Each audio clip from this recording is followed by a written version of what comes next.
주님 앞에 고개조차 들 수 없었던 저희를 찾아와 주시고 친히 말씀하시고 친히 주의 음성을 들려주시고 주님의 그 사랑의 고백을 우리가 먼저 받아들이게 하신 주님의 은혜를 찬양합니다. 오늘도 이제 일어나서 나와 함께 가자, 갈 곳이 있다 말씀하시는 주님을 따라 우리 주의 딸들이 함께 일어서 우리에게 주신 사명을 따라 푸른 풀밭으로 광야로 나아가는 저희들 될 수 있도록 주여 오늘도 말씀하여 주시옵소서. 그 사랑에 이끌리는 새 힘을 허락하여 주시옵소서. 감사하며 예수님 이름으로 기도합니다.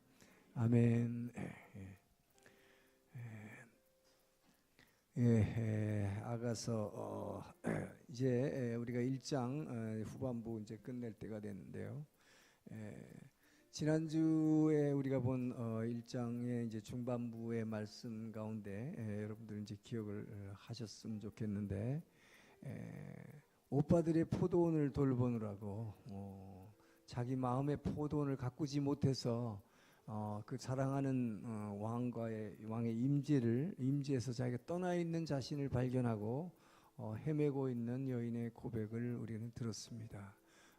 그래서 자기의 지금 이 방황하고 있는 자기의 신세를 고백하면서 나의 사랑하는 자여 어디에 계십니까? 이 목자지요. 그래서 어디서 양을 치고 있고 그 양을 어디서 쉬게 합니까? 라고 이게 부르짖고 있는 모습 우리는 봤습니다. 이렇게 방황하고 있는 그녀에게 이 왕의 화답이 시작되는 게 오늘 본문의 말씀이죠. 그래서 이 12절 함께 있습니다. 시작.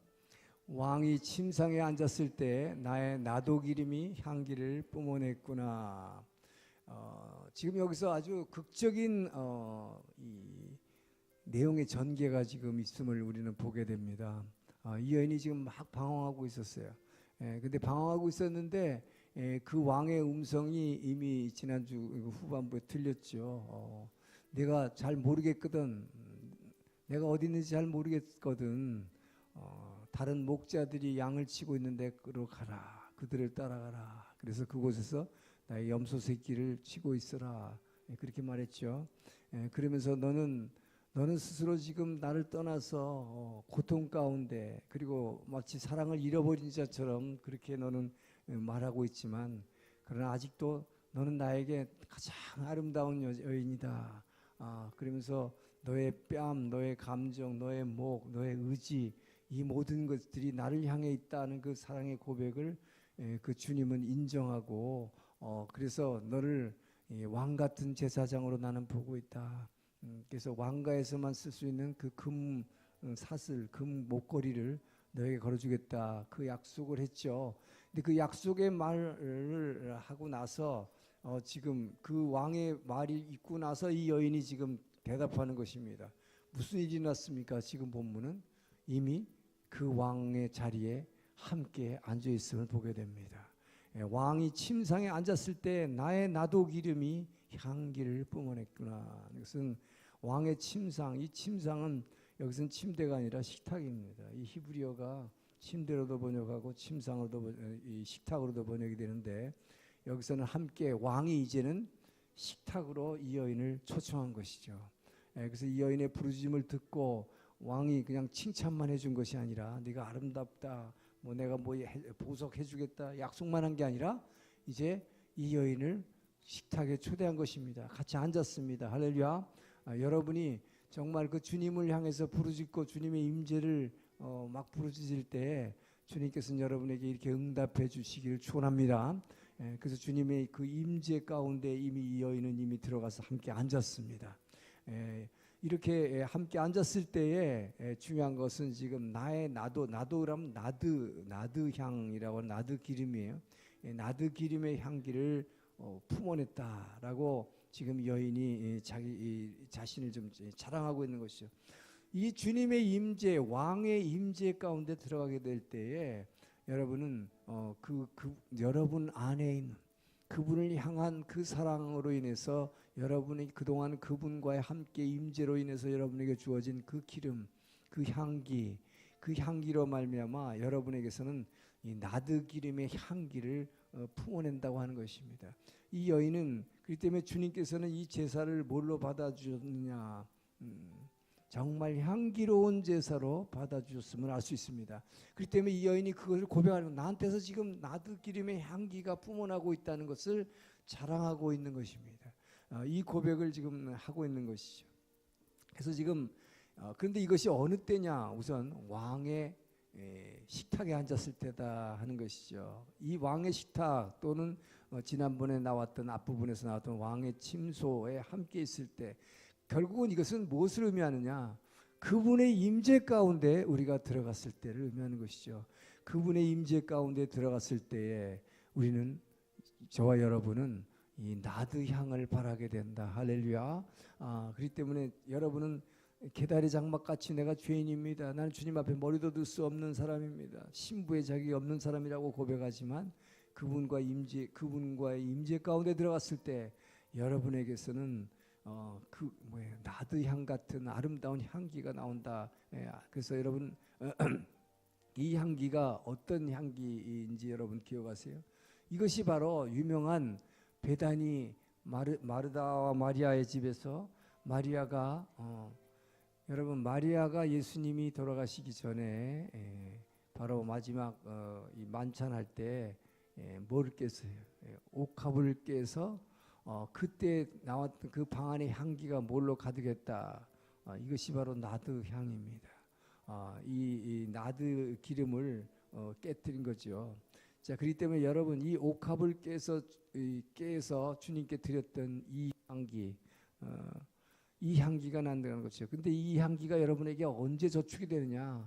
그러니까 평소에 여러분이 주님과, 지금 이 여인의 고백은 그 왕과의 친밀한 그 지성소에서의 교제를 앞에서 막 고백했지요. 그것을 통해서 이 여인에게 쌓여진 그 향기. 그렇기 때문에 이것을, 이 주님과 여러분은 계속 그분의 임재 앞에 나갈 때마다 여러분 안에 나드 향이 쌓여짐을 믿으시기 바랍니다. 그래서 예수님이 마지막 최후의 만찬에서 설교하신 대로 주님 오실 때까지 너희는 항상 깨어 있으라고 할 때 열처녀에 비유해서 현명한 5처녀는 기름을 준비했다는 것이죠. 바로 이 기름의 준비라는 것이 뭐냐? 그분의 임재 앞에 늘 나아가는 것이죠.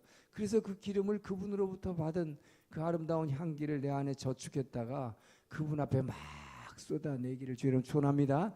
그런데 이 향기는 주님 앞에서만 바라는 향기가 아니죠.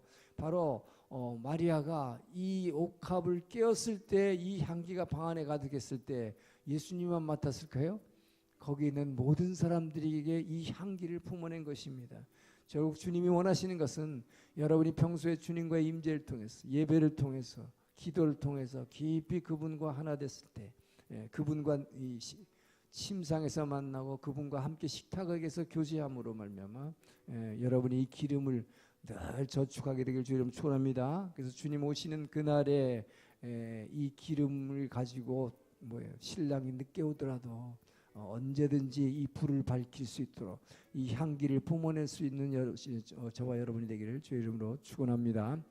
자, 그리고 이제 이 여인이 지금 뭐라고 고백하고 있느냐? 자기가 사랑하는 사람을 13절 지금 이 뒤에서 얘기합니다. 자, 그 사랑하는 사람에게서도, 그 사랑하는 왕에게서도 또 하나의 향기가 나온다. 나에게서 나온, 신부에게서 나오는 향기는 나드 향인데, 자 13절을 봅니다. 시작. 나의 사랑하는 자는 내 품 가운데 있는 모략향 주머니요. 모략향기가 난다고 얘기하는 것이죠. 나의 사랑하는 자, 끊임없이 나의 사랑하는 자로 그 왕을 표현하고 있는 것입니다. 이 여인이 진짜 얼마나 사랑하고 사모한 그 왕을 지금 만나서 그 식탁에서 함께하는 이 자리에서 나의 사랑하는 자에게서, 당신에게서 이런 모략의 향기가 난다라고 지금 고백을 하고 있는 것이죠. 여러분, 이 사람에게서 나는 향기, 여인에게서 나는 향기는 나드 향인데 비해서 이 왕에게서 나는 향은 모략 향이다. 아가서의 이 모략 향기가 8번이나 나와요. 자, 여러분 모략은 어떤 향입니까? 모략이라고 하는 것 한번 얼른 떠오르는 게 뭐가 있어요? 자, 예수님이 베들레헴에 탄생했을 때 동방박사 세 사람이 왔다고 이제 우리 찬송가에서 세 사람이라고 자꾸 동방박사 세 사람이라는데 성경 어디에도 세 사람이란 말은 없어요. 근데 가져온 예물이 세 가지라서 이 찬송가를 지은 사람이 동방박사 세 사람 하는 바람에 세 사람으로 붙여져 버렸는데 어쨌든 이 예수님이 탄생했을 때 동방박사들이 가져온 예물이 황금과 유향과 모략이었습니다. 황금은 왕의 상징이죠. 유향은 아주 고귀한 자의 상징이죠. 그리고 뭐예요? 모략이라는 것은 이 십자가의 고난을 얘기하는 것이죠. 모략이라고 하는 것은 사실은 이 세상에 존재하는 향기 중에서 제일 모략의 향기가 제일 좋다고 그래요. 가장 강하고 그렇기 때문에 이 시체가 부패했을 때 어떤 부패한 냄새도 이거를 압도할 수 있는 그 더러운 냄새가 안 나도록 이 향기로 둘러줄 수 있는 가장 강한 향기로운 이 세상에 가장 향기로운 것 이것이 모략향이라고 합니다. 그래서 유대인들의 이 처녀들이 여기도 보니까 자기 품 가운데 모략향 주머니라고 그랬어요. 이 모략향을 갖다가 많은 주머니에다 넣어서 요 가슴 사이에다 대롱대롱 매달고 다녔다 그래요. 그러니까 이 땀이 많이 나고 거기 중동 지방 덥고 하니까 이 냄새가 나면 다른 어떤 것도 다 다른 악취를 다 제압해 버리는 그런 효과를 가지고 있는 이 모략 주머니입니다. 자, 그런데 이 모략이라고 하는 얘기를 여기서 왕에게서 이 모략 향이 나고 있다 하는 이야기는 이 왕이 늘 기뻐하는 기쁨과 즐거움으로 가득 찬 왕은 아니다 하는 걸 알 수 있어요. 왜? 모략이라고 하는 것은 늘 유대인들의 생각에 이 모략향 그러면은 죽었을 때 가져가는 것 이것이 늘 있기 때문이죠. 그렇기 때문에 예수님이 탄생했을 때 동방박사가 축하해 주기 위해서 가져오기도 했지만 예수님의 생애에 있어서 예수님이 십자가에 죽을 때 이것을 준비했던 사람들은 다 뭐예요? 니고데모도 예수님에게 모략향을 가지고 갔고 막달라 마리아에도 예수님이 십자가에서 죽으셨을 때 장사했을 때 안식일이었기 때문에 거기 근처에 접근을 못하고 있다가 뭐예요? 새벽 미명에 그 장사된 그 십자가에서 피 흘리고 처참하게 죽으신 예수님에게 그 모략 향기를 발라들어서 이제 이 부패한 냄새를 제거하고 그분이 영원토록 평안하게 주무시게 하겠다라고 모략 향을 들고 가죠. 그렇기 때문에 예수님은 탄생에서부터 죽음을 이르기까지 이 모략은 계속 따라다니는 것을 우리는 보게 됩니다. 이 왕은 고난의 왕을 의미하는 것이죠. 그런데 이 모략이라고 하는 것이 말하자면 이 고난만 상징하는 것이 아니라 병을 치료하는 효과가 있다고 그래요. 그래서 병을 치료하고 또 마취제로도 사용했다고 합니다. 그 당시에는. 그래서 하여튼 그리고 예수님이 십자가에서 마지막 목마르다 그러고 막 고통받을 때 심포도주에다가 섞어서 올렸던 거 그것도 모략이에요. 그러니까 이 모략이라고 하는 것이 마취 효과가 있는 것이죠. 근데 예수님은 이것을 거부하셨던 것이죠. 왜 거부했을까요? 십자가는 완벽한 고통이기 때문입니다. 여러분 십자가에서의 이 고통을 조금이라도 제거하려고 마취제를 맞아서 먹는다든지 이러면 이것은 완벽한 십자가가 될 수가 없어요. 십자가는 철저하게 고통받는 것입니다. 왜요? 죄값이기 때문에 이 죄값은 사망이고 고통이기 때문에 이것을 모든 인류가 받아야 할 죄값을 예수님이 한 몸으로 받아내야 하기 때문입니다. 이것을 마취제로 적당히 해가지고 그 고통을 줄여버리면 우리의 죄값을 다 감당하지 못한 것이죠. 그렇기 때문에 예수님은 이것을 다 감당했기 때문에 우리의 죄값을 다 치루었다. 그래서 다 이루었다라고 과감하게 선포할 수 있었던 것입니다. 자, 여러분 그래서 여기서 여인이 당신의 모략주머니라고 얘기했습니다.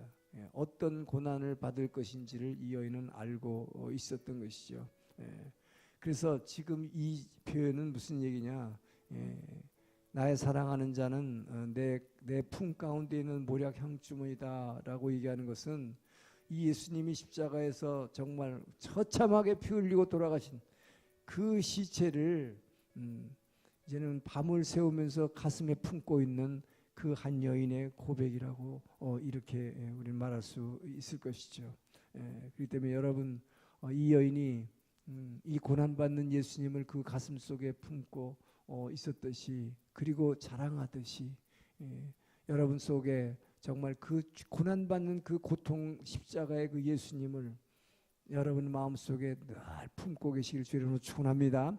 그래서 그분에게서 나오는 이 고난의 향기가 바로 나를 구원하시기 위한 그분의 대신의 고통, 이것을 기억할 때 우리는 그분께 정말 진정으로 감사할 수 있고 진정으로 그분을 찬양할 수 있게 되기를 주님으로 축원합니다.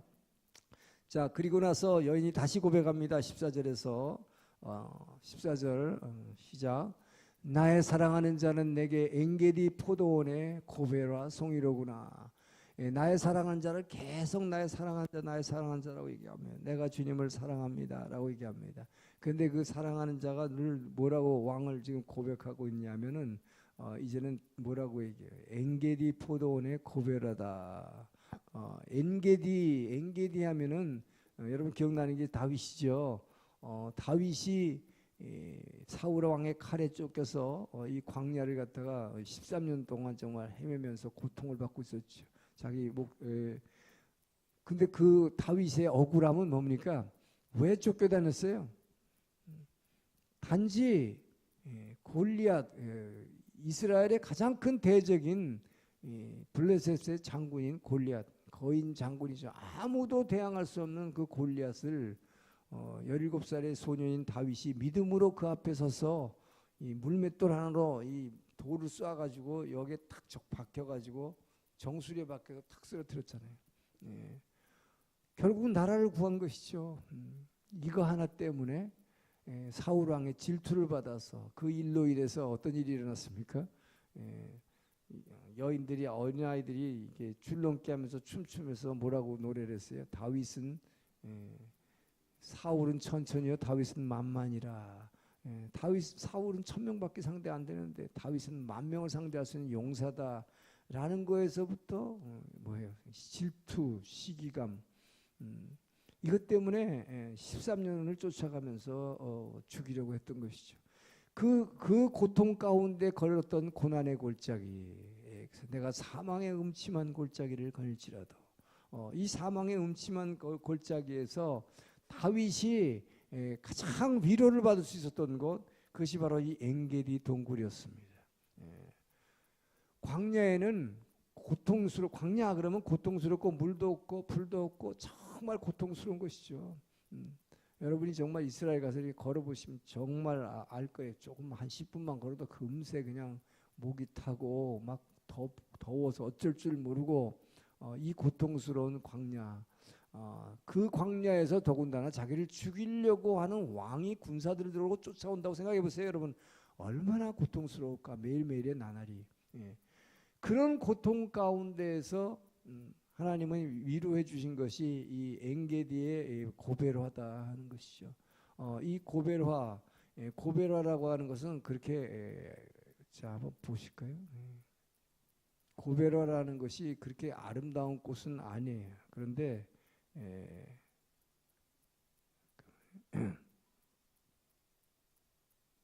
고벨화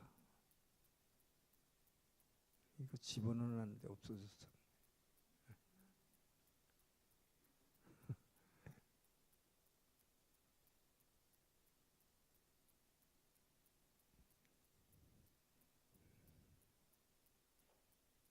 고벨화.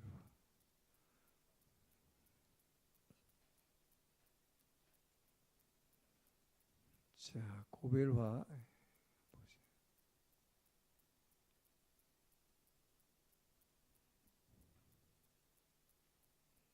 이 금방 안 나오네, 이게 와이파이가.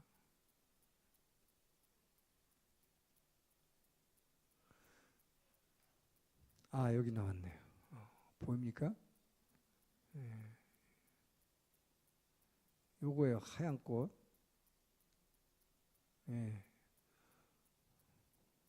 요 하얀 꽃인데 뭐 라일락 비슷하게 생긴 것 같은데 예. 그런데 이 꽃이 모양이 그렇게 아름다워서라기보다도 이 고벨화 그러면 굉장히 아주 신선한 향기가 있는데 이 향기를 말하자면 유대인들은 처녀들이 시집 갈 때 웨딩 마치 할 때 이걸로 화환을 만들어서 이렇게 든다고 그래요. 그러니까 신부의 화환, 고벨화. 그러니까 신부의 상징이죠.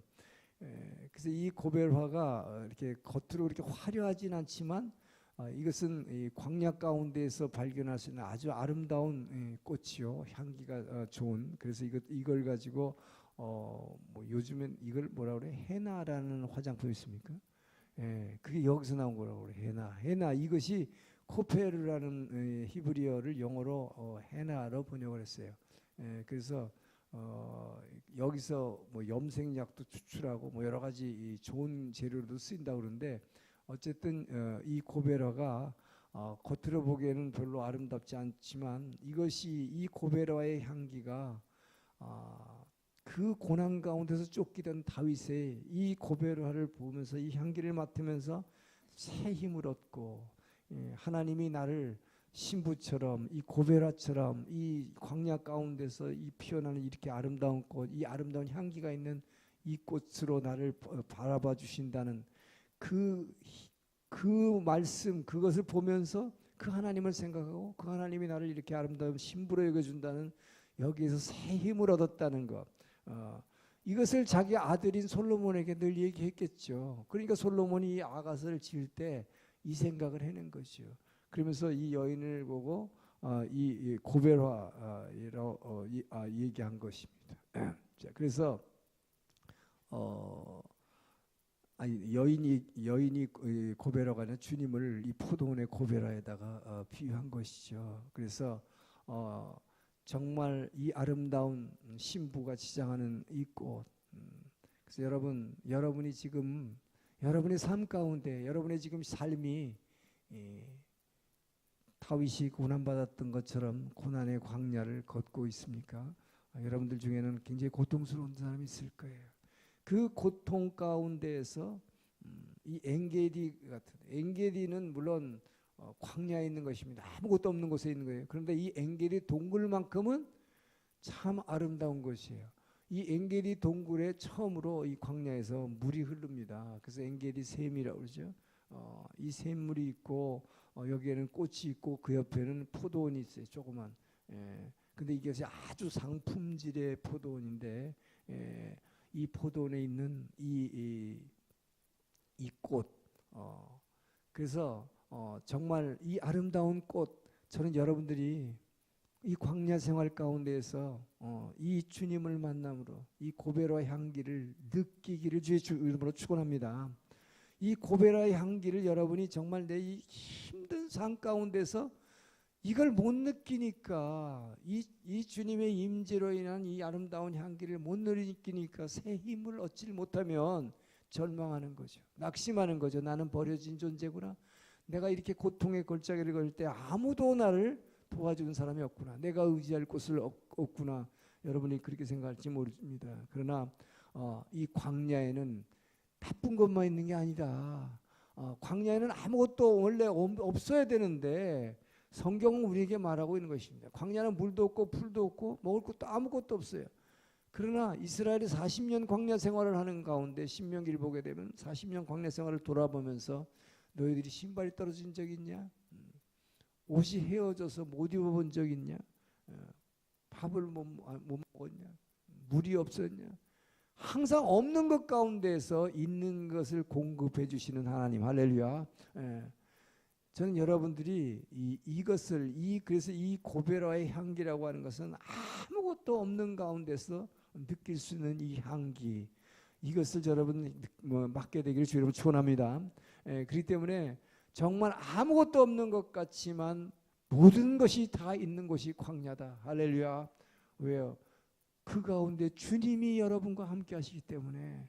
그렇기 때문에 광야 생활을 출애굽해서 홍해를 건너가지고 마라의 쓴물을 만났지만 이 쓴물을 먹을 수 없는 물이지만 거기에 모세에게 막대기를 던져라 했을 때 이 막대기가 십자가를 상징하는 것이죠. 이 막대기를 집어넣었을 때 그 물이 쓴 물이 단물로 바뀌는, 아무것도 없는 것 가운데서 먹을 것이 없을 때 하늘에서 결국 뭐예요? 없을 때는 만나를 내려주신다. 매일같이 불가능한 상황인 광야이지만 이 가운데에서도 고베라의 향기는 항상 여러분과 함께하고 있음을 믿으시기 바랍니다. 그래서 이 향기로 새 힘을 얻을 때에 우리는 이 삶을 다시 이겨낼 수 있는 거예요. 이 여인의 이 고백처럼 여러분도 이 고백이 나오길 축원합니다. 자, 그리고 나니까 이제 이 여인이 지금 한참 왕에 대해서 막 찬양을 했어요. 그랬더니 이제 왕이 드디어 응답합니다. 자, 15절을 보게 됩니다. 시작. 내 사랑아, 너는 어여쁘고 어여쁘다. 내 눈이 비둘기 같구나. 여러분, 왕이 반응하는데 지금 오늘 아가서의 특징은 뭡니까? 여인이 얘기하면 왕이 얘기하고, 왕이 얘기하면 여인이 얘기하고. 전 여러분의 기도가 이렇게 됐으면 좋겠어요. 여러분이 기도할 때마다 이렇게 주님이 그때마다 이렇게 막 반응해 주면 얼마나 신날까요? 그죠? 이것이 진짜 기도의 묘미, 기도의 묘미. 물론 이렇게 일문일답식으로 하기는 참 어려워요. 그러나 분명히 여러분이 기도에 들어갔을 때 그분의 음성이 듣게 되고, 그때 나도 말하게 되고, 그러면 주님도 또 말하고, 전 여러분들이 이것을 느끼게 되길 주님 축원합니다. 그래서 여러분 이번에 성령 집회를 통해서 기도에 대해서 많은 것을 여러분이 배웠는데, 정말 이건 한번 그런 하고 지나가면 또 이제 잊어버리죠. 그래서 내년 또 이 봄 되면 또 한번 이제 성령 집회 할 거예요. 기도에 대해서는 계속해서. 왜냐하면 이것은 기도는 우리는 체험해야 되기 때문에 거예요. 주님의 임재를 체험하고 그분의 사랑을 체험하는 것이기 때문에 이것을 통해서 여러분, 그래서 정말 기독교의 핵심은 이 체험이에요. 이 체험이 없으면 머리로만 아는, 지식으로 아는 이 믿음은 아무것도 아니에요. 그렇게 하면 바리새인과 뭐가 달라요? 바리새인들처럼 지식으로만 율법을 알고 있으면 이것이 우리에게 새 힘을 주지 못합니다. 오히려 그걸 아는 것으로 상대방을 정죄하는 데만 쓰려고 해요, 율법을. 그렇기 때문에 하나님의 말씀은 머리로만 알아서는 안 되는 것이, 이 머리로 알고 있는 것을 가슴으로 느껴야 된다. 근데 가슴으로 느끼는 것, 우리의 감정, 눌려있는 감정, 이것을 회복시켜 주는 것이 바로 기도요. 이 기도를 통해서 우리는 다른 무엇보다도 그분의 임재를 느끼게 된다는 것이죠. 그렇기 때문에 정말 이렇게 이 아가서의 고백이 우리가 귀한 것은, 이렇게 말하면 주님의 음성이 들리고, 말하면 음성이, 내가 주님을 지금 임재를 못 느끼겠어요, 어디 계세요, 막 이럴 때 주님이, 그래, 너 지금 너 힘들고 너 지금 혼자 유리방황하는 거 내가 안다. 그러면 목자가 양떼를 지금 먹이고 있는 그곳으로 가라, 교회로 가라. 거기서 너도 1:1도 가르치고 순장도 해서 큐티도 나누고 그거 하고 있어라. 내 염소 새끼를 먹이라. 자, 그렇게 하고 나서 주님이 이렇게 만나 주셨잖아요. 그죠? 바로 침상에 초대하는 걸 보게 됩니다. 그래서 우리 이 아가서를 통해서 이 친밀한 하나님과 이 신랑과 신부의 교제, 저는 여러분들이 이것을 느끼기를 주님 축원합니다. 그래서 우리의 기도와 그분과의 교제가 이런 교제가 돼야 된다고, 그래서 아가서를 성경에서 우리에게 소개를 하고 있는 거예요. 자, 근데 지금 왕이 반응하는데 저와 여러분을 어떻게 보고 있습니까? 지금 이 여인이 지금 왕을 한참 자랑했어요. 칭찬하고 찬양했어요. 근데 이 왕은 여러분을 보기에 뭐라고 보고 있습니까? 지금 한참 방황하고, 주님 어디 있어요? 나 이렇게 힘든데 주님 어디 있어요? 하고 막 부르짖고 있던 이 여인이었어요. 근데 이 여인을 향해서 뭐라고 그래요? 너는 어여쁘고 어여쁘다. 넌 정말 예쁜 신부다라고 얘기합니다. 근데 뭐 때문에 예쁘다고 얘기하느냐? 주님이 말씀하는 포인트는 내 눈이 비둘기 같다는 거예요.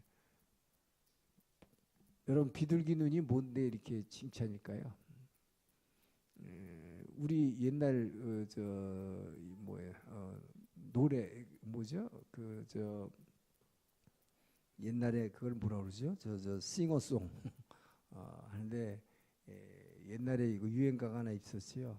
비둘기처럼 다정한 그 비둘기처럼 다정한 사람들이라면, 이 비둘기처럼 다정하다는 말은 비둘기는 눈이 한 곳밖에는 못 본다는 거예요. 그렇기 때문에 한 사람에게만 눈을 고정하고 있는 사람들, 서로가 이거죠. 다른 데를 쳐다보지 못하는 거예요. 지금 바로 그 얘기를 하는 것입니다. 주님이 이 술람미 여인을 향해서 내가 참 예쁘다.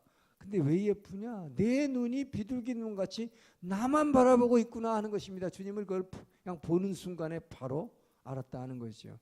그동안에 지금 이 여인이 고백하는 고백을 통해서도 주님은 느꼈겠지만, 주님은 이 여인에게 너는 나만 바라보고 있다.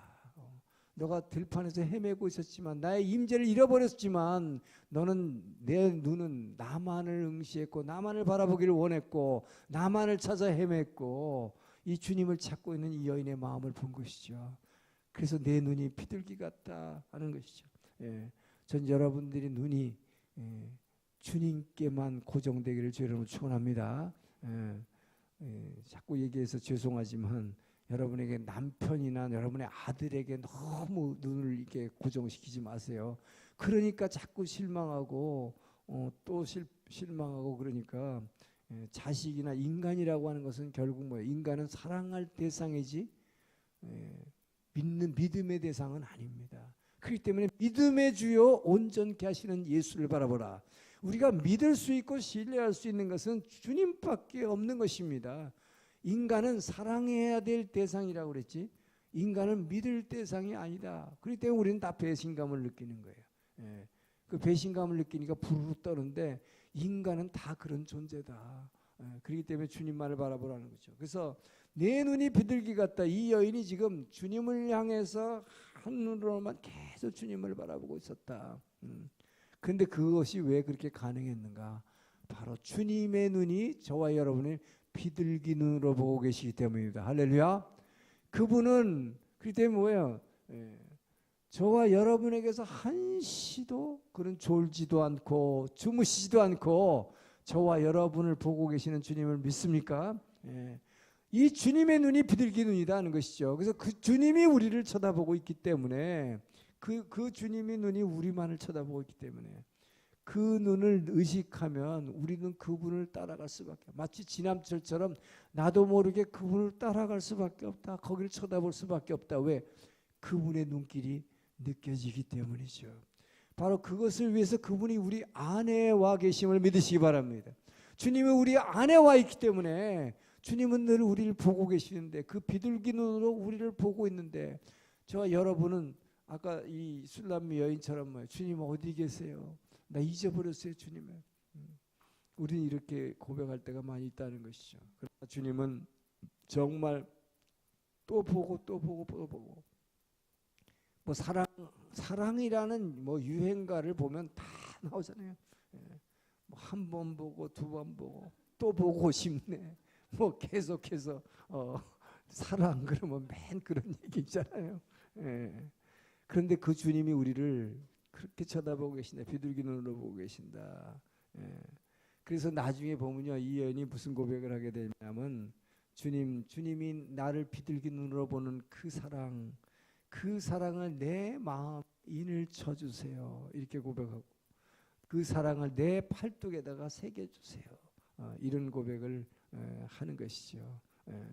정말 여러분의 눈이 온전히 주님에게만 집중되기를 주의 이름으로 축원합니다. 자, 그리고 나서 이제 그렇게 얘기하니까 여인이 또 왕에 대해서 얘기를 하는 거죠. 16절. 지금 계속 둘의 대화가 계속되고 있는 것을 보게 됩니다. 시작. 나의 사랑하는 자야, 너는 어여쁘고 화창하다. 우리의 침상은 푸르고. 지금 계속해서 이 여인은 나의 사랑하는 자, 나의 사랑하는 자, 계속 사랑을 고백하고 있죠. 지금 끊임없이 사랑을 고백하고 있어요. 나의 사랑하는 주여 하는 것이 사실은. 주님은 정말 예쁘고 아주 화창합니다. 평화롭습니다. 그리고 우리의 침상은 푸릅니다. 자, 이것은 뭘 얘기하고 있냐면은 이 여인이 지금 식탁에서 주님을 마주 봤어요. 그리고 나서 지금 이 왕의 칭찬을 들었어요. 너는 나에게만 눈을 고정하고 있구나. 너는 참 세상에 가장 예쁜 여인이다. 라고 이 왕이 고백을 했습니다.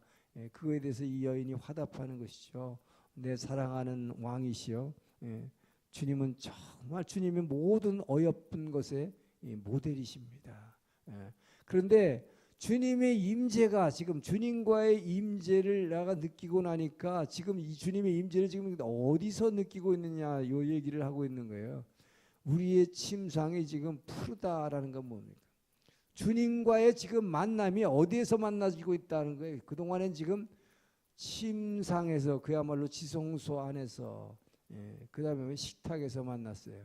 근데 지금 이 여인의 고백은 뭐냐? 우리 주님과의 만남이 이 푸른 들판이다 하는 것이죠. 이 푸른 들판에서 주님과 나와 지금 만나고 있다는 것입니다. 이것을 뭘 얘기하느냐? 이 여인이 이제 지성소에 들어가서 주님을 만났고 그 다음에 주님과의 식탁에서 함께 식사를 교제를 했고 그러나 이제는 주님을 만나는 활동 범위가 확 넓어졌다. 여러분의 삶의 현장. 그리고 바로 이 여인이 뭐를 아까 지금 지난주에 뭘 계속해서 고백했어요. 주님이 어디서 이 양들에게 풀을 먹이고 있으면 이 푸른 초장을 지금 찾아 헤맸잖아요. 이 여인이. 어디서 그 초장에서 풀을 먹이고 있습니까? 어디서 이 양들을 쉬게 하고 있습니까? 그곳을 가르쳐 주세요. 그랬죠. 드디어 그걸 찾아낸 것이죠. 네. 그렇기 때문에 이 들판에서 이 들판이라고 하는 것은 뭡니까? 양이 우리가 양이잖아요. 늘 우리가 이 풀을 먹고 사는 현장, 이 삶의 현장에서 드디어 주님을 만났음을 고백하는 거예요. 이것이 얼마나 거기서 주님을 만나니까 더 아름다워 보입니다. 예. 주님은 정말 너무 아름답고 이 화창한 이 날씨, 이 봄 날씨 같은 주님이십니다. 예. 그런데 바로 이것이 이 풀밭, 내가 지금 풀을 뜯어먹고 있는 이곳에서 그 주님을 볼 수 있다니요. 이 놀라운 고백을 지금 하고 있는 것이죠. 예. 저는 여러분들이 이 교회에서 기도할 때뿐만 아니라 이제 여러분이 정말 그분과의 깊은 교제에 이렇게 기도를 통해서 계속 들어가기 시작하면 여러분이 그걸 느끼실 거예요. 그분의 임재는 여러분이 기도할 때만 임재하는 게 아니다 하는 걸 알 수 있죠. 여러분이 삶의 현장에서 뭐 일하고 있을 때 문득 그분이 내게 갑자기 말씀하시는 거예요. 할렐루야. 그리고 그 일할 때뿐만 아니라 뭐 버스를 타고 지하철을 타고 했을 때 뭐 한국에서는 버스를 타면 막 유행가가 막 나와. 유행가가 나오는 그 유행가 가운데서 전 여러분들이 이 안에서 유행가가 나오고 있지만 이 안에서 그분을 만나는 찬양이 나오기를 저는 축원합니다. 전 정말 여러분이 그런 경험을 하길 바라요. 버스를 탔는데 유행가가 나오니까 저절로 유행가가 따라 나온다. 이건 조금 문제 있어요. 아직 초신자야. 유행가가 나오는데 내 안에서는 찬양이 막 나와야 돼. 전 여러분들 안에 그 찬양의 고백이 나오길 주로 축원합니다. 이것이 바로 아까 그 여인이 고백했던 나드 향의 기름이 막 향기가 나오는 거죠. 나드 향이 안에서 막 바라는 거, 향기를 바라는 거예요. 이게 뭐예요? 그냥 가만히 있어도 바깥에 나와 있는데도 지금 이것은 지금 주님과 함께 있는 지성소가 아니에요. 교회가 아니에요. 삶의 현장이에요. 지금 어디 일하러 가고 있어요. 그리고 여러분들이 예를 들어서 집에서 뭐 그릇을 닦고 있는데 이 안에서 막 그 나드 향의 향기가 나오기를 축원합니다. 이것이 말해 그분의 임재를 느끼는 거죠. 정말 이런 사랑의 고백이 있을 때 여러분이 진정한 크리스찬으로 변화되는 거예요. 정말 그때 여러분의 삶 가운데서 그분의 사랑이 여기 표처럼 예수님을 바로 보여주는 예수님의 향기가 그냥 막 나오는 거죠. 정말 그렇게 변화되기를 여러분 축원합니다. 자, 그래서 여러분 이런 정말 주님이 함께 있는 곳, 이 주님이 함께 있는 곳은 이 지성소가 단지 교회에서 예배드릴 순간뿐만 아니라 기도드리는 그 순간뿐만 아니라 여러분의 삶의 이 현장으로 확대되는, 그래서 우리 이 푸른 초장이 우리의 침상입니다. 주님을 만나는 곳, 주님의 임재를 체험하는 곳, 이것이 나의 삶의 현장입니다. 이 고백을 할 수 있다는 것이죠. 그렇게 될 때 여러분이 정말로 다윗이 고백한 것처럼 내가 사망의 음침한 골짜기를 거닐고 있다 할지라도, 이 사망의 음침한 골짜기는 어디에 있어요? 우리의 삶의 현장이잖아요. 매일의 삶의 현장에서 어떨 때 너무 고통스럽고 막 죽을 것 같고, 그런데 바로 그곳에 주님이 계시는 것입니다. 할렐루야. 그때 주님의 임재를 느낄 수 있는 것, 그것이 다윗의 고백이었어요. 내가 사망의 음침한 골짜기를 걷고 있지만 내가 두려워하지 않는 것은 주의 지팡이와 막대기가 나를 보호하고 있음을 내가 지금 느낍니다. 전 여러분이 그걸 느끼게 되길 바랍니다. 진짜 여러분이 힘들 때에 내가 정말 고통스럽고 막 죽을 것 같은데 뭔가가 보이지 않는 힘이 나를 지금 붙잡고 있는 이런 느낌. 전 여러분들이 이런 느낌을 체험하기 주님을 축원합니다. 그럴 때 정말 사랑하는 내 딸아, 사랑하는 아들아, 내가 너와 함께 있다. 염려하지 말라. 정말 이 주님의 음성을 듣게 되길 주님 축원합니다.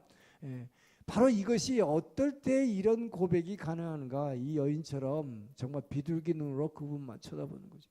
그분만 생각하고 사는 거죠. 그러니까 이런 고백이 가능한 거예요. 주님은 일방적으로 우리를 보고 계시고, 그죠? 주님은 늘 정말 비둘기 눈으로 우리를 바라보시고 졸지도 않고 주무시지 않아요. 우리는 그거를 모르기 때문에 때로는 불평하고 주님 왜 나를 버리셨어요? 왜 나를 아는 척도 안 하세요? 왜 저 집사는 되게 축복해, 저 집은 계속 축복받는데 우리는 뭐예요 이거? 우리는 그렇게 얘기를 하죠. 그러나 저와 여러분은 늘 그분의 임재 가운데 있음을 믿으시기 바랍니다. 그래서 이것을 느꼈을 때 이런 고백을 할 수 있다는 것이죠. 자, 그러면서 지금 이 여인이 지금 고백하는 것은 17절 말씀입니다. 이것이 오늘 1장의 마지막인데요. 함께 읽습니다. 우리 집은 백향목 들보 잣나무 석가래구나. 자, 여러분, 사실 이 아가서를 지금 이런 식으로 지금 우리가 쭉 읽어봤지만 이렇게 읽으면 하나 감흥이 없어요, 그죠? 그래서 어렵다는 거죠. 이건 혼자 읽어가지고 잘 해석도 안 되고, 이게 뭐예요? 우리 집이 백향목 들보고 잣나무 석가래, 무슨 느낌이 있습니까? 아무 느낌도 안 나. 그래서 so what? 그래서 뭐 어떤데 그렇게 되죠. 그래서 사실 감흥이 별로 없어요. 이게 해석하지 않으면, 그러니까 이것을, 그러나 이 표현을 한 솔로몬은 지금 엄청난 이 여인의 입장에서 우리 집이라고 하는 것, 이것을 백향목 들보로 지었다. 이것을 굉장히 지금 자랑하고 있는 것인데, 이 여인의 고백이 우리 집이 뭘까요 지금? 여기서 우리라는 게 뭘까요 지금? 그 왕과 내가 사랑하는 자, 그 왕과 내가 지금 함께 지어가는 이 집은 백향목의 들보다. 이 백향목의 들보라는 말은 솔로몬으로 볼 때는 이것이 바로 이런 표현이 나올 수밖에 없는 것은, 자기 아버지가 뭘 이걸로 줬어요? 백향목으로 줬다고 그랬어요. 이 다윗 궁을 지었고 성전을 백향목으로 줬다 이 말이에요. 이 백향목이라고 하는 것은 아주 강하면서도 부드럽고 오래가고 절대로 썩지 않은 나무가 백향목입니다.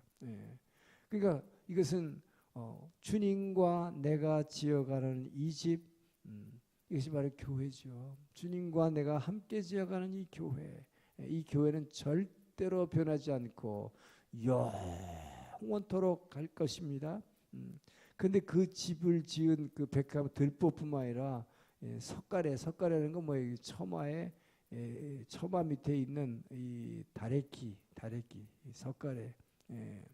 이 석가래, 이 기둥은, 그러니까 말하자면 우리 집은 주님과 내가 함께 지어가는 이 집은 영원합니다 라고 하는 것은, 그리고 그 백향목의 향기가 배어서 나오는 곳입니다.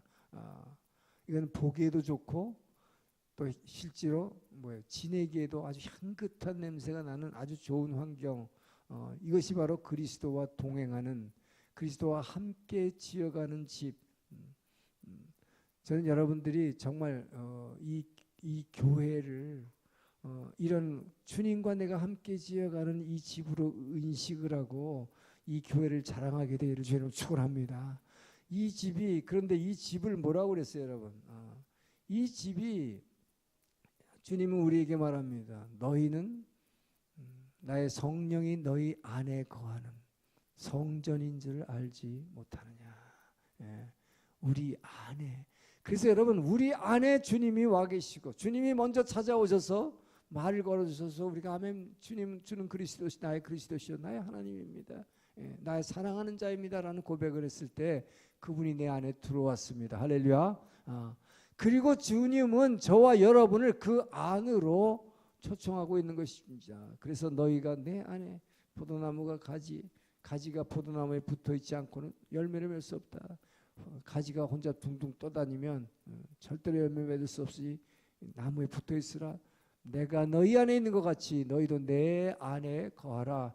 주님은 그 안으로 우리를 초청하고 있는 것입니다. 그래서 주님과 내가 함께 지어가는 우리 집이라는 표현은 주님은 이미 우리 안에 오셨는데 저와 여러분이 주님 안에 들어가기를 주님 축원합니다.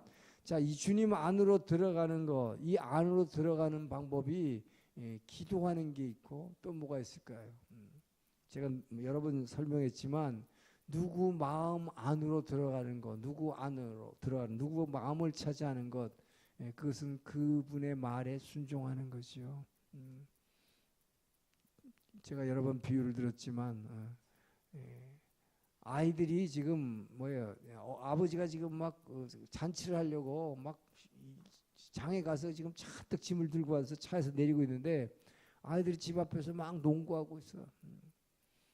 근데 아이들이 이거 도와주려고 생각하네, 아버지를. 아무도 이거를 아이들은 지네들이 재밌으니까. 그런데 지나가던 청년이 아저씨 이렇게 무거운 거 혼자 이걸 어떻게 다 드세요? 얼른 와가지고 뭐예요? 이거를 들고서 제가 이거 들어드리다지요. 그리고 집 안으로 막 들러 날리면 뭐라고 그럴까요? 그 아버지가 저 청년 참 쓸만하네. 내 마음에 드네. 내 사위 삼았으면 좋겠네. 그러겠죠. 이게 마음에 드는 거예요. 마음에 든다는 건 뭐예요? 그의 마음을 읽고 도와주는 거죠. 힘이 되어주는 거죠. 자, 여러분, 그래서 바로 그 마음에 든다, 그 마음 안으로 들어가는 것은 그의 말에 순종해줘요. 너희들 이것 좀 들어줄래? 말은 안 하고 있지만 지금 아버지의 마음 뭐야? 너 이것 좀 들어줄래? 이거 아니에요, 그죠? 근데 자기 아이들은 안 들어주는데 다른 청년이 이것을 들어주면 내 말을 들어줄 때 여러분, 그렇기 때문에 주님의 말씀에 순종하게 주기를 축원합니다. 여러분이 정말 주님의 말씀에 순종하려고 했을 때, 그리고 주님의 말씀에 순종할 때 주님 안으로 쑥쑥 들어간다. 할렐루야. 그래서 순종하라는 거예요. 순종하는 자의 축복이라는 것은 바로 그것을 얘기하는 것입니다. 그래서 여러분, 성경은, 구약 성경은 처음부터 끝까지 이 땅의 지상의 축복에 대해서 얘기하고 있다고 그랬죠. 창세기는 처음부터 1장 1절에 태초에 뭐예요? 하나님이 천지를, 하늘과 땅을 창조하시니라. 그래놓고 1장 2절은 땅은 혼돈하고 공허하며 흑암이 깊은 곳에 있다. 그래서 하나님이 이 천지 창조의 이야기는 땅에 관한 이야기다 그랬어요. 하늘에 관한 이야기를 구약은 하지 않습니다. 구약은 땅에 대한 얘기를 하고 있어요. 하늘에 대한 얘기, 하늘나라에 대한 이야기는 신약에서 하늘나라의 왕이신 예수님이 이 땅에 오셔서 비로소 처음으로 천국은 이와 같다, 하나님 나라는 이런 것이다 라는 것을 처음으로 예수님이 오셔서 말씀하기 시작했지, 구약은 땅에 관한 이야기를 하고 있다 하는 것이죠. 하나님은 이 땅에서 저와 여러분이 복을 누리기를 원하시기 때문에 이 땅의 이야기를 하고 있는 것이다. 근데 이 땅 가운데서 저와 여러분을 흙으로 지어놓고 있기 때문에 우리는, 이 몸은 자꾸 이 세상의 욕구를 쫓아가려고 하지만 하나님은 저와 여러분에게 그리스도를 통해서, 그리스도를 보내주셔서 그분을 우리 안에 집어넣어 주셨습니다. 할렐루야. 우리 신약 시대, 우리 은혜 시대, 예수님이 오셔서의 축복은 바로 이거다. 구약의 이스라엘 백성들이 아무리 이스라엘 사람들이 뭐 프라이드를 갖고 잘난 척을 해봐도 여러분 왜 예수님이 세례 요한에게 이 세례 요한을 칭찬하면서 여인이 낳은 자 중에서 가장 큰 자인데 천국에서는 가장 낮은 자라고 그랬을까요? 율법은 모세의 율법은 세례 요한의 때까지다라고 예수님이 말했습니다. 바로 그것 때문에 거예요. 왜 그럴까요? 세례 요한이 그렇게 대단하고 자기를 완전히 희생하고 예수님만 메시아만 증거했던 사람이잖아요. 그럼에도 불구하고 천국에서는 가장 낮은 자가 될 수밖에 없는 것은 저와 여러분처럼 예수님이 십자가에 죽으시고 부활하신 그 예수님을 그 성령을 이 안에 받은 적이 없기 때문이에요. 할렐루야. 저와 여러분이 얼마나 귀한 존재인가 여러분. 그렇기 때문에 이 모세의 율법은 요한의 때까지다. 그렇기 때문에 그 구약의 이스라엘 백성들 여러분 그래서 불쌍한 거예요. 그리스도를 이 안에 받아들이질 못하는 거예요. 이 안에 그분이 오셨을 때 이 안에서 주님과 저와 여러분이 함께 지어가는 집이 이 안에 생겼다. 할렐루야. 우리 여러분의 성전이 우리 안으로 들어온 것입니다. 하늘나라가 하나님의 나라가 우리 안에 임한 것입니다. 이것이 얼마나 축복인지. 그렇기 때문에 너희가 주님이 먼저 들어오신 다음에 내가 너희 안에 있는 것처럼 너희도 내 안에 거하라. 주님은 우리 안에 오셔서 계속 문 밖에서 두드리고 계시는 것입니다. 이 문을 열어드리기를 주의 이름으로 축원합니다. 그래서 그분과 함께 이 지어가는 집 여러분의 몸이 거룩한 성전이 되기를 주의 이름으로 축원합니다. 그래서 성경은 이것을 신부라고 그래서 표현하고 있는 거예요. 이 몸을 깨끗한 정결한 신부가 되게 돼서 너희 몸이 그렇기 때문에 너희 몸이 하나님의 성령이 거하는 성전인 줄 알지 못하느냐? 그렇기 때문에 이 몸을 더럽히지 말라라고 얘기하는 것이죠. 너희 몸을 더러운 사람과 이걸 섞어버리면 이 성전이 더러워진다고 주님은 경고하고 있는 것이죠. 그렇기 때문에 정말 여러분 그 주님이 우리 안에 오셔서 이제 드디어 우리는 하늘나라를 천국을 이 땅에 살고 있는 우리가 땅의 이야기가 아닌 하늘나라를 우리는 누리면서 살 수 있다. 그래서 하늘나라는 밖에 여기 있다 저기 있다 하는 것이 너희 안에 있다. 이 안에서 우리는 이미 아직 천국에 가지 않았지만 그 천국을 느낄 수 있고 그 왕의 임재를 느낄 수 있고 그 왕으로 말미암은 기쁨, 왕으로 말미암은 그 감사와 찬양이 이 안에서 막 넘쳐 나올 때 그때 여러분은 이미 이 땅에서 광야를 거닐고 있다 할지라도 저와 여러분은 천국을 걷고 있는 것입니다. 할렐루야. 그 천국을 날마다 누리시기를 주의 이름으로 축원합니다.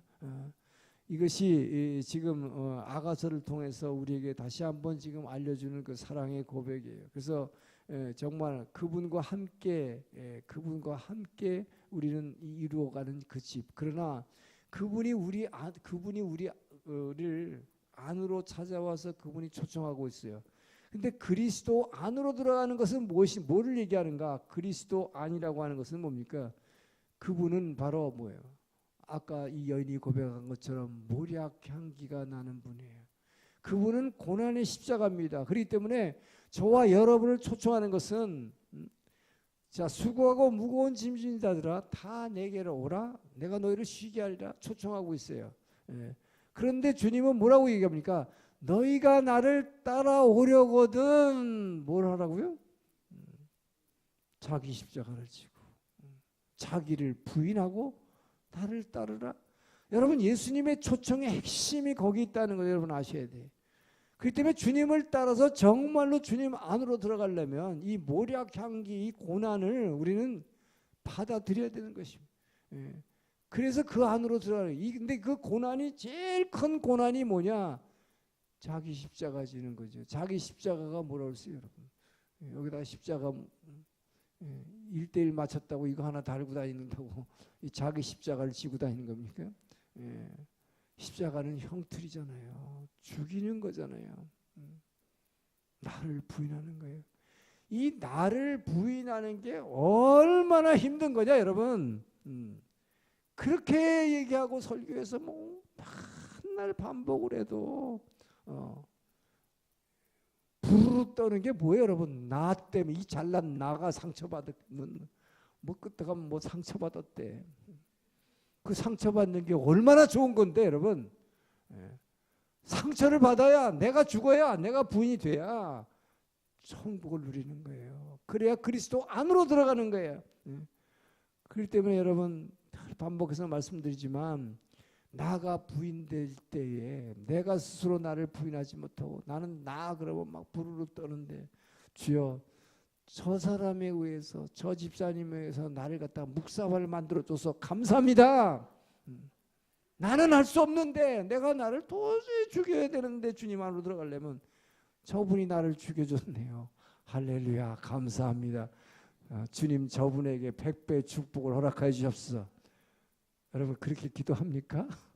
아멘 하신 분은 정말 하늘에서 100배의 축복이 있을 거예요. 정말 그렇게 사시기를 축원합니다. 그런데 그냥 그 사람이 나에게 상처 줬다고요. 속에서 그냥 부글부글 끓여서 얼굴도 안 쳐다보려고 그러고 이게 뭐예요 여러분? 얼마나 손해보는 건 줄 알아야 돼요 여러분 그게. 그 다음부터 막 얼굴 붉히고 그 사람 보면 뭐 인상 푹 쓰고 쳐다보려고도 안 하고. 여러분 가장 은인이야 그 사람이. 정말 주님 지금 뭐라 써요? 마지막 절이 주님과 나가 함께 지어가는 집. 이것이 백향목의 향기가 나는 그 아름다운 집이 되려면 여러분 반드시 우리는 그분 안으로 들어가야 돼요. 그래서 갈라디아 2장 20절의 고백이 여러분의 고백이 되어야 돼요. 내가 그리스도와 함께 십자가에 못 박혔나니 그런즉 이제 내가 사는 것 아니요 오직 내 안에 그리스도께서 사시는 것이라. 전 여러분이 진짜 이 고백이 여러분의 고백이 되길 축원합니다. 이것이 진짜 크리스찬 되는 거예요. 진짜 신부가 되는 거예요. 늘 우리는 항상 나를 부인하는 존재가 되어야 돼요. 정말로 내가 부인할 수 있어야 돼. 근데 여러분이 내가 스스로 나를 부인 안 하고 자꾸 나 올라오고 자꾸 사람들한테 인정만 받으려고 그러고 자꾸 박수 받으려고 그러고 그래가지고 자꾸 여러분이 부인을 절대로 스스로 안 하니까 어떻게 해야 돼요? 큰 암에 걸리게 한다든지 교통사고가 나고 아이한테 엄청난 문제가. 그게 뭐예요? 그때 내가 확 깨져버리잖아요. 나 아무것도 아니네 이거. 내가 대단한 존재인 줄 알았더니 정말 별거 아니야. 이런 상황에서 내가 할 수 있는 게 아무도 없구나. 여러분 주님에 의해서 깨지지 않기를 여러분 축원합니다. 내가 스스로 그래서 주님이 그러는 거예요. 너희가 나를 따라오려면 스스로 자기 십자가를 지고 나를 부인하고 따르라. 그래서 제가 그렇게 주일 설교 때마다 나를 손해보라. 손해보는 삶. 인생의 우리 선택의 기준은 내가 스스로 손해보는 거다. 여러분 우리는 그래서 십자가를 믿는 사람이 정말 여러분 십자가를 믿습니까? 나는 그리스도인들에게 다 정말 물어보고 싶어. 그냥 한 사람 한 사람 내 개인 면접을 좀 하고 싶어 정말. 정말 십자가를 믿고 사는 건지. 근데 여러분 십자가 믿고 사는 사람 같지 않은 사람이 많아 사실. 그래도 내가 이렇게 매일 새벽 기도하는데 하나님 축복해 줘야지. 우리의 왜 근데 떨어져 자꾸. 우리 취직도 안 돼 왜. 이런 식으로 우린 얘기한다는 거예요. 자꾸 예수 믿는 것이 뭔가 내가 이렇게 열심히 하니까 뭔가가 와야 된다고 좋은 게 와야 된다고 생각한다 이 말이에요. 그러나 주님은 너희가 내 안으로 들어오려면 나를 따라오려면 너희가 내 안에 들어오지 않고는 절대 열매 못 맺는다. 너희들이 100배 60배 그렇게 찾지만 내 안에 들어와야 된다. 그러려면 자기 십자가를 져야 된다. 나를 부인할 수 있어야 된다. 근데 여러분이 스스로 못하니까 다른 사람 시켜서 여러분 팍 치는 거야. 그 잘난 자존심. 그래서 이제부터는 누군가가 나를 그냥 한 방 빵 치면 아이고 하나님 감사합니다. 저분을 축복합니다. 이렇게 바로 나올 수 있는 사람, 이 사람이 나드 향기가 막 철철 나는 사람이야. 옷값 향기를 깨뜨릴 필요가 없어. 이미 깨졌어.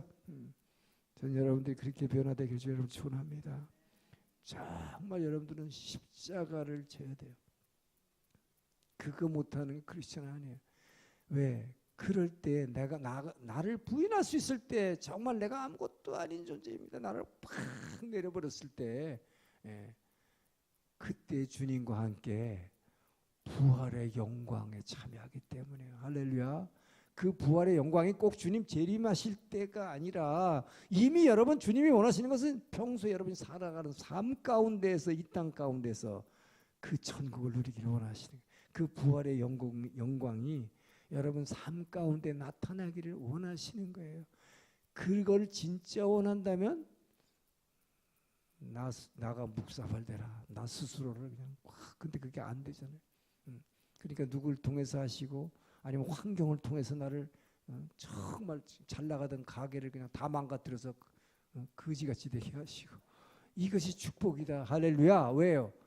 그것을 불평하지 않고 그것을 하나님이 내게 하신 일로 받아들일 때 주님, 내가